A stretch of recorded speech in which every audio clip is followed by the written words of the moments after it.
Good evening. Welcome back to the Oz Cro Soccer Show. It's an absolute pleasure to have our first guest for tonight. He's a very popular man down at Elcho Park. He was was a very strong left-sided footballer in his playing days, tearing down those flanks down at Elcho Park. Our pleasure, Ivan Herceg. How are you, Ivan? It's a warm welcome to you. Very well. Did you send in that bio, Ivan? No, most certainly not. I think that's probably the one thing that he does remember is my left foot, and not always on par. But yeah, I think he shares a similar left foot as I do. So I do. Us lefties, we got to stick together, and I've always got a soft spot for other left footers. We're getting off the topic here, but sometimes when you see someone cracking the ball from 20, 30 meters out, rasping effort that goes into the top left-hand, right-hand corner, whatever. When it's a left footer, it's just so much more magical, isn't it? I think, I can only speak on behalf of left Joe, you jump in wherever you feel appropriate. But I think left foot is probably, maybe it's just that technique that looks a little bit different than other normal players with the right foot. So hence it looks a little bit special, but equally a good goal, be it right foot or left foot, is equally applauded. Absolutely, mate. Let's turn our attention now to the women's. A lot is happening, but let's talk about that double promotion, how it's happened. Brilliant, exciting news for North Geelong women's. Last season in State 3. How many games was it you played before the season was cut short by COVID? But 12. And 12 wins, wasn't it? 12 wins from 12 games. Wins, yeah. Awesome effort. 68 goals for, and certainly conceded 1. So plus 67 overall. So definitely a good result for the season. And tell us how it came about, the promotion into State 2 initially, and then State 1 as well. Oh, look, I think from the onset, certainly when we were playing back in Sunday League or local league in Geelong, certainly within that region, for certainly our first year, we always, when we decided that we had enough strength in the squad to try and compete, and we certainly had the momentum of the youth behind us in terms of the depth throughout the club, creating a pathway, we decided to consult with the FV and look at see if we could get some access into the State League football. We felt that was the right, appropriate pathway to create for the club, and not only for the senior girls that were there at the time, but certainly the girls that are much younger and are developing as well. So we did approach them, and certainly based on the quality and the talent that we had in the squad, we wanted to obviously get as high as we possibly could. And then the FV, through their process of, I guess, grading, thought, and we certainly put together a case as far as the friendly games that we played, the night cups that we played last season or the season before, to make a strong case, and they felt it appropriate to then let us enter in at State Level 3 for our first inaugural season in State League. Brilliant. Oh, Josip, we just saw some photos there of earlier this season as well. Josip, you had a question that you wanted to ask. No, I was going to the journey to get the team to State 3 was one thing, but I think this is sort of culminated from a few years of concerted effort from a few individuals at the club, and I'll include Maria Specher, who I tried to get on the show tonight, but she was reluctant to be in front of the camera and speak. But credit to people like Maria and Bobby Simic at the time too, and yourself for putting your hand up along with Frank Simovic as well. And then along the journey, you started accumulating others that come on board. You got Vlado Jakic on board. Ahmed, who's popped a note on the comments on the feed as well. Thank you, Ahmed. And recently retired North Geelong veteran and star, Michael Anderson, mate. So, look, just talk us over that build-up and that journey of getting the people on board, how that sort of came together.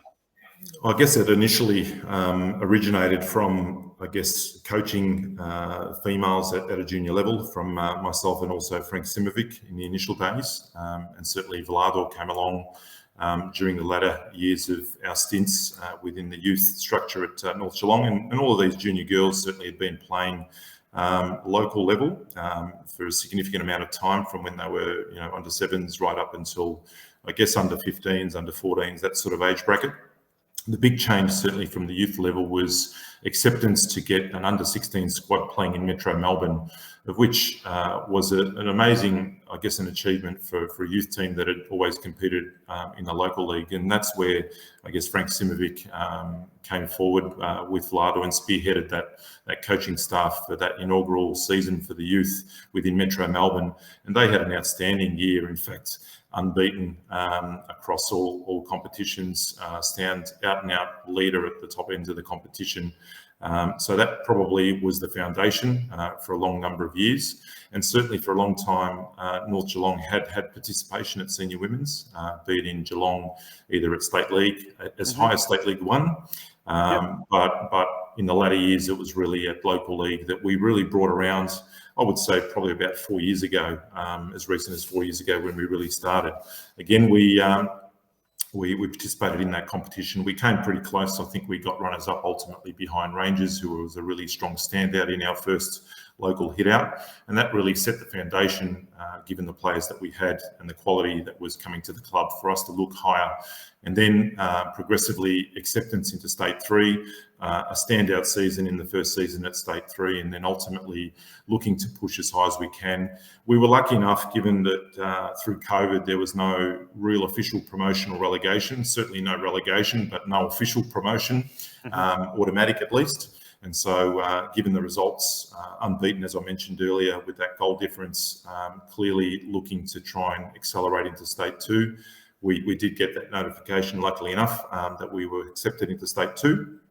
And then out of the blue, literally, and maybe because we were always saying, you know, can we have State 1? Can we have State 1? Really as a sort of a benchmark for us to push into.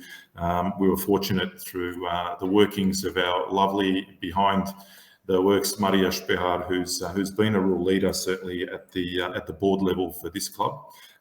So congratulations to what Maria's done for literally the past 3 seasons for the club.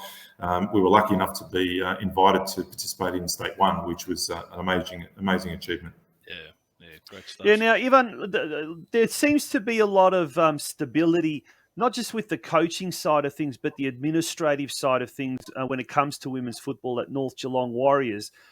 What is the secret to success behind being able to keep those coaches obviously involved? And look, we understand a lot of the coaches are there because their daughters play, for example, but being able to stay in what has traditionally been kind of a, what's the word? A kind of a climate where it's not really kind of, you don't get that appreciation that maybe you would with maybe the boys or maybe with the men's and all that sort of stuff.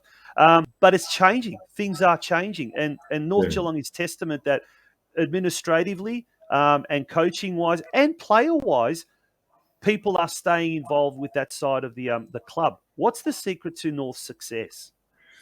Look, I don't think it's a single thing. I think it's certainly the vision that took place, 4 years ago or 3 years ago, I guess, for what we wanted to do. We did acknowledge that we wanted to participate as high as we possibly could in terms of women's football. And there was a real onus on getting a clear pathway that started from, I guess, local community football all the way through the metro system. And I must add right now that, we're certainly lucky enough, I think, this year that our under-15s are also participating in the metro leagues in Melbourne, which is also a credit to what the club is doing. So that's a fantastic result. So I think it's a combination of things. Having the stability at the club is really to just ensure that the vision is still on track. The fact that I've been coaching females for the last few years, where probably in the early years with the influence, you probably could have given it away based on a number of different situations that did take place, not in a negative way, but it's different. Coaching boys and men is a little bit different to certainly coaching females. But Can I just stop you? Can I stop you there? How is that different? Because I've asked this question of a lot of coaches over the years, and they all say, no, it's the same way. And I having coached the women's team at North, and having coached guys and juniors, I completely agree that you do have to approach it in a different way. But these coaches say, oh, no, the way I coach the boys, I coach the girls. It's not true. How do you find it, the difference? I mean, I could elaborate, but the show's certainly not got enough time to explain the differences between men's and women's. But I will say one thing. I think it's important to to certainly give you an idea that when there's an instruction given, the female players ask a lot of questions, and that's what you really got to be ready for. And I reckon a lot of those questions are pretty justified in terms of getting a little bit of clarity about, what, be it that drill or be it that strategy that we want to do in terms of the game formation and so on. So I think that's just them being a little bit more inquisitive and wanting to learn and understand, I guess, what we're trying to do. And so I guess when that happens and you do go through that explanation, I think we've all adapted, and certainly with the assistant coaches this year, which is awesome, by the way, to have the likes of Ahmed Idris and Michael Ando. Well, Ando's just popped up and said they listen to everything. I agree with that. I absolutely agree with that. That's what I used to find. I don't know if Ando's taking the piss there or not, but I don't think they listen to everything. I think there is an expectation that we would hope they listen to everything, but I know there's compared to the boys, that, maybe that don't fit that category. So anyway, with them joining the group, I think that's been an amazing step up in the level of professionalism, and certainly the girls have really reciprocated. And really enjoyed that experience. So we've got balance with experience, we've got balance with communication, and I think the club is in a really good shape heading into what will be an amazing first season at Divi 1. Thank you, Ivan. One key phrase you used there throughout the explanation of the answering those questions was pathway. Yep. I draw my time back to when NPL Women's came up, and there was an opportunity for clubs to come together in the region, and what the FV chose not to lead that conversation. And I was reminded about this from Mark Tizard, who I reached out to for the photos. Thanks, Ivan. I reached out to Mark, so thanks, Mark, for the wonderful footage that you provide for the women's game. But he reminded me. He said, "Do you remember we had to come together and." Our club led that conversation, and we put our hand on our hearts and said we weren't ready to provide that pathway at that point in time. And Galaxy went on and entered the NPL, and unfortunately, for whatever reasons, they've sort of had a bit of a topsy-turvy ride, and now sitting in VPLW. But the story, how it converted into North, then putting in a concerted effort, as you kindly described to us, to get us to this point where we are today for the club, has been nothing short of fantastic. But one thing that I have noticed more than anything is actually people from outside, so I call it the periphery, that usually we talk about the men's game, are asking more questions about the women's game because of the profile. And having an inclusion of people like Michael and Ahmed coming on board to assist Ivan in this in this part of the club's activities, Tonch, what it does is actually gets the club as a whole talking about it and stirring more activity that way and getting the energy in the right channels. And now you've got people like Ivan who can lead this group onto bigger and better things, and from what we hope is a fantastic State 1 season. Yep. I think the turning point, Josip, I think one of the turning points that I saw was it last year? No, it was actually the year before when North Geelong was playing in the local competition, the local community league, and it was really 2 or 3 clubs at best, in this whole competition. Might have been one of the semi-finals, and after the game, everyone, young people, old people, whatever, went into the dressing rooms in traditional style to sing the Warriors theme song. And I think the girls were just on, floating on air, that they were getting the same treatment as the blokes in the simplest things, from after-match sing-alongs of the theme song in the dressing room. And to me, that was almost like a turning point that, finally we are actually focusing, in Australian football, you often hear this thing. Female-friendly change rooms. We're doing this for the game, for the women's game. I feel, and I'm going to be quite controversial here, folks, I think a lot of the time, a lot of the clubs, a lot of the associations, a lot of the politicians are just paying lip service. Yep. When you see something like that, where the girls are treated very much equals, right down to post-match singing of the songs in the change rooms, and they're just treated just like everyone else. That, to me, is a real tangible proof in the pudding that things are changing for the better. I think to add a little bit further to that, I think the key word there is equality, and I guess we're striving to ensure that we've got a benchmark, and the benchmark for us is, I guess, the equivalent success that the male team has had over a significant amount of seasons at NPL 2 and NPL higher. But certainly we're bridging that gap in terms of equality and the way the club treats their female footballers, with obviously separate change rooms and all of the other things. But I mean, they're physical bricks and mortars type things that you can certainly have different and have equal to the men, but it's the behaviour and the respect for women in this game, in and around the club. The way that we treat them, the way that we prepare match days now, it's a real step up from what it was even a couple of years ago. So I think the girls have certainly appreciated it. I hope they've acknowledged it and understood, because we're certainly committed to try and create a really good environment so they can perform and get the best out of their football. Awesome. Well, we've got two guests coming up very, very shortly. Jasmine Gillich and Marcella Fierro coming on. Both girls who have played elsewhere, and now they've come to North. So it'd be great to hear what their experiences are like. And they're two of the braver ones that were willing to front the camera. Ivan, if you don't mind, hang around as well, because we'd love for you to be on as well. Before we let Ivan go, one last question for myself, mate. Sure. In recent years, the club's made the feature game, the women's match, like the 5 p.m. under lights, the action. Yeah. Just from your sense, now you've been around the club a lot longer than I have, mate. You know that what the atmosphere is like usually during the men's game. Yeah. What's going through your mind, and how are you feeling walking out with the team when there's 200 people in the grandstand singing along for your team? Oh, look, it's absolutely awesome. I guess what it does for the girls in the preparation, in the build-up, and even the motivation to walk out there full of pride and full of motivation to really perform. I guess when you think about every other Sunday where there's no one there, the kitchen's closed, you can't even make a coffee in the midst of the season. Having that opportunity to do Friday night games for us certainly was an amazing event. So yeah.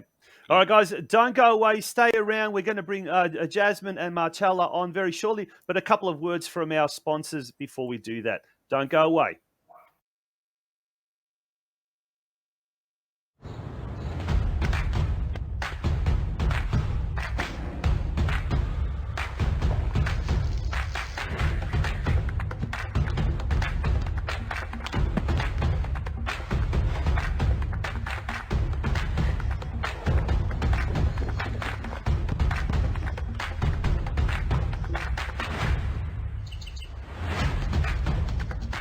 Leggera, keep running without.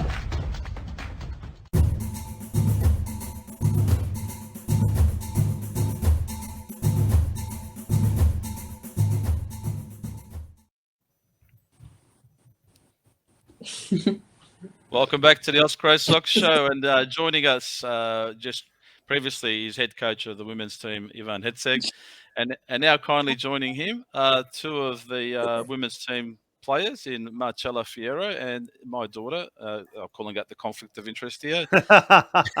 Jasmine Gillich. Welcome to the show, girls. Thanks for having us. How are you, girls? Great to have you on. There is no conflict of interest in the world of football. We're often asked to wear a couple of hats. You could be a dad, you can be a president, you could be a coach, or you could be a player. But absolutely no conflict of interest. Girls, what brought you first of all to the club? Marcella, first of all, tell us your story. How you got involved with football, with soccer in the first place, and how have you eventually ended up at Elcho Park? So from an Italian background, I've always grown up soccer, pretty much had no choice what I was playing when I was a kid. Played with boys at Bell Park Sports Club as a child, and then as soon as the NPL opportunity arose, I was obviously really keen to get it going and was there from the very start at Galaxy. Parents were involved as well, managers, coaches, all there from the start. Literally started there from under 12s, went all the way up to seniors. And last year was when I made the move to North Geelong. Just decided I was in year 12 the year before, had a really stressful year, just decided to relax a bit, and knew North were a good team and we're going to be competitive, as I obviously had the competitive side from playing NPL. So knew they were going to be competitive, take it serious, but also have a bit of a take a bit of a step back from that top Good coaches. league. Good coaches. Yeah, of course. Yeah, sure. Yeah, no Good worries. supporters. Good supporters. Chavapi rolls. Chavapi rolls. Perfect. Yeah. It's the Thanks. ultimate motivator. Thanks, Chella. How are Frank and Michelina going? Very good, very That's good. Frank's at Say work. hello to them for me. Thank you. I will. That's And Jasmine, of course, don't say that your dad pushed you to come down to North, but you were playing at Point Cook, weren't you, for a while, or down those neck of the Yes. woods? Yeah. Oh, it's I've started at North. long history of me and my football. I grew up playing netball first of all, and then obviously growing up around soccer and North my whole life, I decided to dabble in soccer when I was younger, and I was even training with like Josip Skorko and Noah at one point, but not playing games. Eventually went into under 13s with Lara and Lauren, who we play with now. Then went back to netball for a solid chunk of years and was dabbling between that and Galaxy, and then eventually left Galaxy and went to Point Cook. I decided to take it easy. I wasn't enjoying it, but I still wanted to play, keep my fitness up, so I decided to go to a lower league where I knew if I wasn't committed it wouldn't be as harsh. And then followed my coach to Altona Magic and ended right back up at home where my whole family is, where our heart belongs. And yeah, absolutely. And describe some of your experiences at some of those other clubs, like girls, both of you. Marcella, you've already mentioned Bell Park and how that was, you grew up there. Wonderful club, some great people there as well. But tell us a bit your experiences with the other clubs and compare that to what you're now experiencing at North. Level of professionalism, level of coaching, fun, all of it. Well, obviously at Bell Park and similarities between Bell Park and North, it's all very family orientated. It's all the families, the community, all really, that's where it's all rooted from. All the hard work wouldn't go on without the volunteers, and all the people who are involved in the club are just from the community, nothing special. At Galaxy, it's hard to judge because it was such a new club, a new team. They had to start really from the start, whereas North had already a great program set in stone. North just really welcoming. Obviously, not being from Croatian background, I felt extremely welcomed. No difference. We have a great range of ethnicities in our team, and I just felt really welcomed by Ivan as well, and the coaches and all the girls, and really enthusiastic for me and my sister to join along, and not hearing anything, not playing at different clubs. Obviously there was some controversy and stuff with that, but just pretty much when moving, just had a fresh start and just feeling really welcomed and feeling like I had a new slate and I could just come and play football because that's what we're there for at the end of the day. So awesome. Yeah. Jasmine, your experiences at Point Cook and Altona Magic?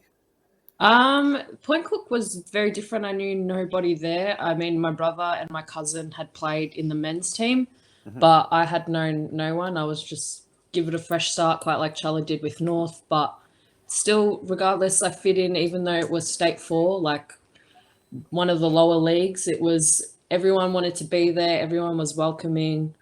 And then moving to Magic was easier because majority of our team moved from Point Cook to Magic alongside, but I liked that environment even more because coming from a Croatian background, going to like a Macedonian club, it's not much of a difference.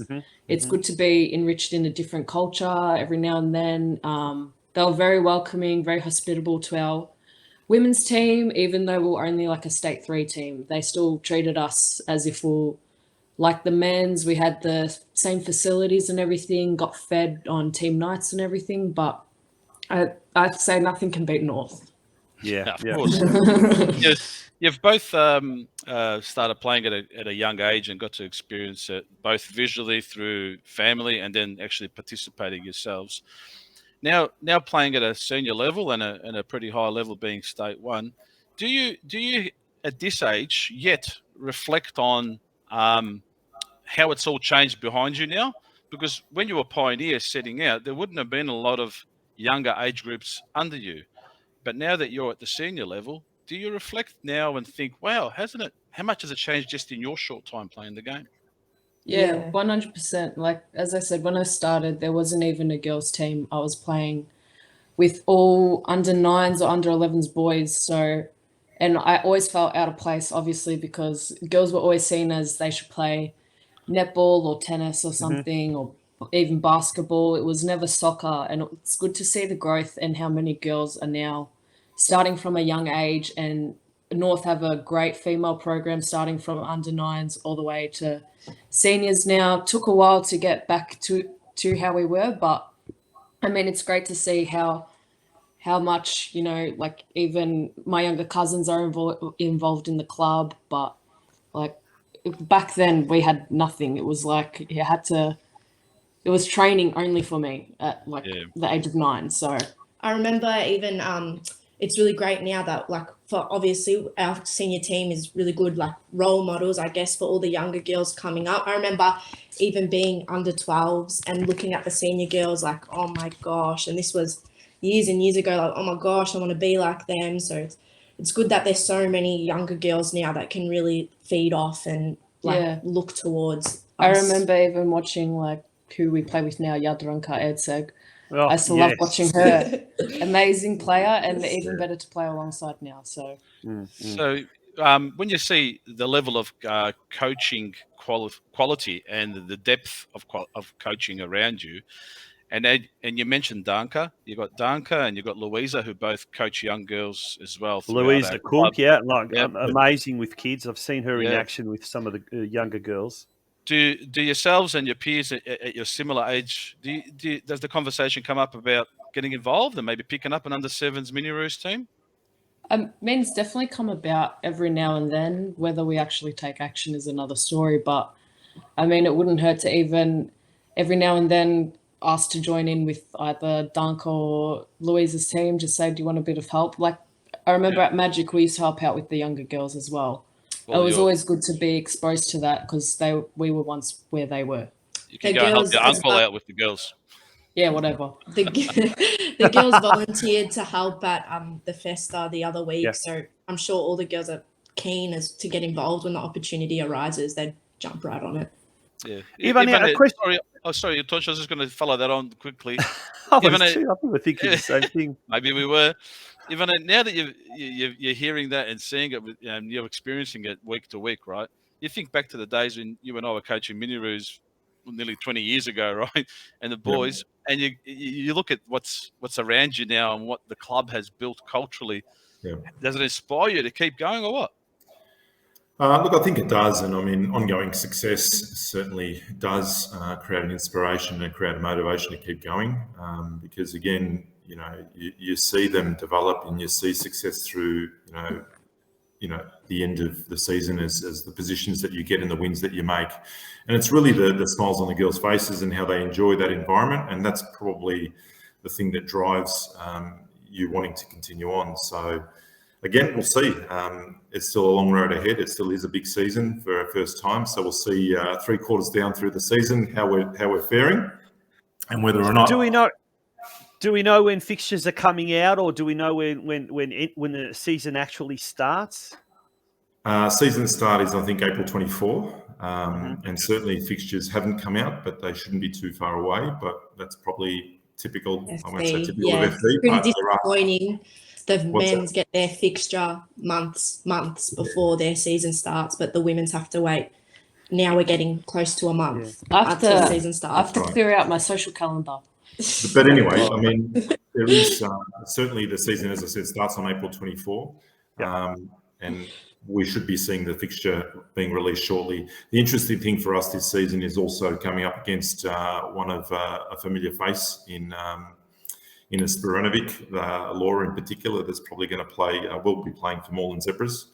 And Moreland Zebras will certainly be there we go, fixtures out on the 10th of April. Thanks, there you Fred. go. Thanks, Fred. Have you got him on payroll there, Tonchi, or something. So I don't know. No, there you go. He knows something I don't know. That's good stuff. Family connections. I'll tell you, we've down in North. Naturally. So everyone's again, got these bears there. as I mentioned, Moreland Zebras and Laura is going to be an interesting, fixture for us, certainly, given her ties back into our club this season. So it's going to be looking forward to a great season. Now, can I just say this is my claim to fame as a women's coach. I was coaching the North Geelong women's senior team for 1 year when I was injured playing Sunday League. And Laura Spiranovic was 11 at the time, and she made her seniors debut for North. Back then, there was a little less regulations than now. And I remember her dad coming up to me one day after Amelia had started training with us, and who was only 13 at the time. And he goes, "Oh, I've got an 11-year-old, and she could play." And I'm thinking, 11-year-old playing with women, senior women's. She was amazing. So great to see she's still playing. But Ivan, there are a couple of players. I think there's another couple of players playing in other teams as well, whether it be with Galaxy, whether it be with South Melbourne, I believe. Football Victoria Emerging, if I'm not mistaken, all ex-North Geelong girls. Yeah. If we now get to that stage where, possibility of promotion into VPLW with one eye on NPLW expansion down the thing, are these girls likely to come back to strengthen what we've already got there? I think anything's possible. Certainly there are a couple of girls, and even what we've done this year with, or certainly in the last couple of years with some of the younger girls that we've got within our squad in the under-18s, there's been at least 6 girls that have played senior women's football in State 3 and potentially will have some participation in State 1 this season. But, you've got other girls that was at FV Emerging, but now has gone to South Melbourne, only recently signed, is Natalie Pickak. Again, a junior goalkeeper, certainly, that's gone in leaps and bounds. So there's definitely a chance that she might consider at some point when we're befitting of the level that's suitable to her development, that she might come back. So we'll see. Well, Maxi Shantich, who's been a previous coach of the St. Albans Dynamo women's team, who are in State 1, he sends a very, very nice message there. And he says, congratulations to North Geelong on their promotion to State 1. Other clubs have spent many years to come up through the Victorian football system. So great to have now 3 Croatian women's teams up in the higher leagues now. All the best for 2022. Thank you. All the best for 2022, Tawny and beyond. Thank you to Maxi Santich and someone else involved with St. Albans Dynamo, John Bilosh, also says credit to you all and good luck, girls. So thank you to everyone getting on board with us. And really appreciate that. Ladies, is there any more questions, Josip? Yeah, just one more for the girls. Considering the coaches you got involved now, Charlie, you played last year with North. Jazzy, you joined just before COVID sort of busted it up. But Charles, now you're into your second year. And now with the inclusion of the coaching group with Michael, Ahmed and Ivan, can you maybe elaborate a little bit on what your coaching what you took on board from previous clubs versus what you're getting now, and how do you find the difference? Yeah, well, especially Galaxy was always obviously they had some great coaches there, Kat Smith, the likes of those types of people there. So it was always great to get that experience from those type of coaches and have obviously a great range of coaches. But at North, it's just there's the 3 boys there, and it feels like there's always someone there. Whereas I feel like at other clubs, maybe it was they're there, you don't know how long they're going to be there for. They might be there for a couple of weeks. You don't know why they're there. Do you know what I mean? They haven't grown up. At North, obviously, Ivan's been involved a long time, and same as Ahmed and Ando just retiring. So, they're not just there for, the money or whatever else, something, but that they're there really for the girls, and they're really there for your development improvement, and just always there for you. And is it fair to say that stability gives you the confidence to keep returning and showing your best as well? Of course, yeah, motivation. Ivan shows up every week. Sometimes, yeah, angry. Sometimes apparently we don't listen. So Ivan angry? No. Yeah. He's about to spit it. Look at him. He's about to walk tomorrow out. night, I tell ya. But no, he I obviously always feeling motivated by them, and they every week show up to a game, to training, wanting our best, and obviously if they want it, we'll give it. So Ahmed's Tonchi, have you got a 3-second delay at least, so you could have bleeped out? I thought you were going to do a Luke Beveridge there for a second and just spit it and walk out. But Josip, you're going to say something about Ahmed. Ahmed's been cheeky. He's put a comment up saying, "Who's your favourite coach?" I'll let you guys answer that at training. What are you? No comment. Wise answer. No, but it's Thanks. always good. Like, we know, Ivan obviously has a family at home and everything, but he always gives his time and dedication to us, regardless of any night, anything that we need, any questions we have over the phone, face to face. A lot of questions. Yeah. Apparently, a lot of questions. Yeah. He's always there to answer and give us the best answer possible, so we can learn as players and grow, whether it's individually or as a team. Like, it's always open communication. It's a great team to be a part of.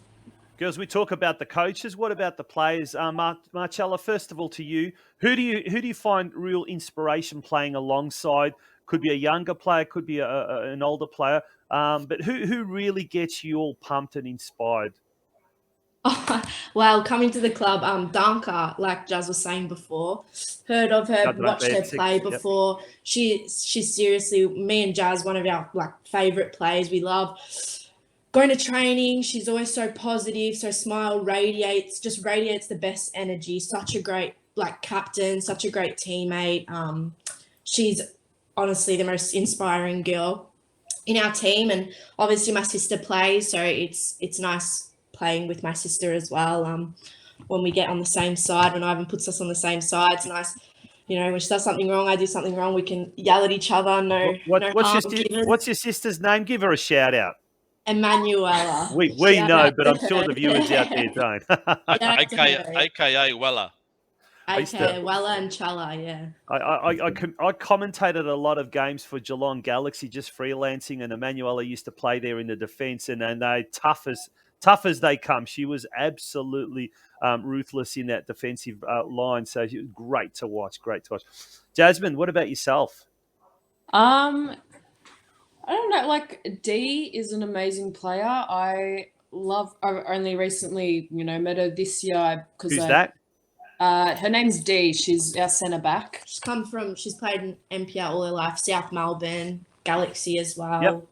She's a very strong player. She'll put her body on the line. It's amazing to watch her, even at training, and trying to see how I could implement anything that she does into my own game. Also, our newly assigned captain, Liv. She's just the energy that she brings on the pitch. It influences the team. It influences the game. We, smiles and laughs, but also serious when we need to be.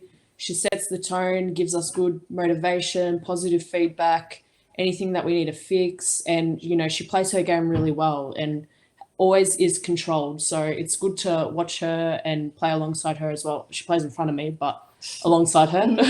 Yeah. Absolutely. Awesome. Well, that's great. And I loved hearing that, what you said, Jasmine, there, that you look at your teammates and look at what they're doing right and how you can incorporate that into your game as well. And I think that's that power of observations and feeding on that. That's brilliant. It's great to hear. Girls, wishing you all the very, very best. Josip, have you got any more questions?